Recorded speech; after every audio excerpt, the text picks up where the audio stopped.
ఇప్పుడు మీరు కేంద్రం ఎక్కడ అడ్డం వచ్చిందండి? మీరు అమెండ్మెంట్ చేశారు, గవర్నర్ పంపించారు బిల్లు, వారి దగ్గర ఉన్నది, అది రాగానే మీరు అనౌన్స్ చేయండి. గతంలో కూడా మీరు చెప్పింది అదే.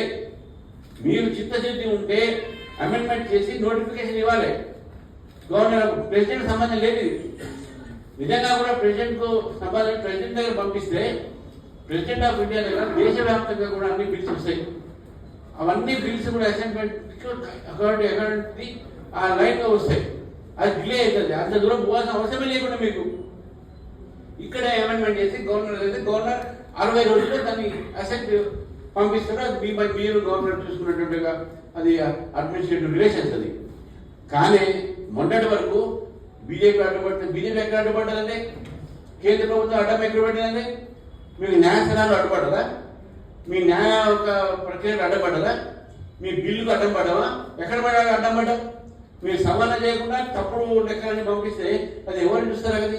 కాబట్టి ఈరోజు నేను స్పష్టంగా చేస్తాను, తెలంగాణ ప్రజలని, తెలంగాణ ఓబీసీలను ఈరోజు కాంగ్రెస్ పార్టీ మోసం చేస్తూ ఉంది.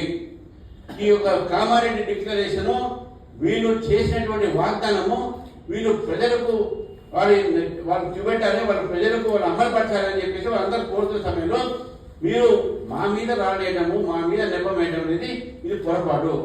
మీకు చాలా కాదు చెప్పండి, మీకు చాలా కాబట్టి చెప్పండి. మీరు 42% భారతీయ జనతా పార్టీ ప్రభుత్వం ఇస్తాం. మీరు ఎట్లా మీరు ఈ విధంగా మీరు చేయలేని పని మా మీద వస్తే ఎట్లా?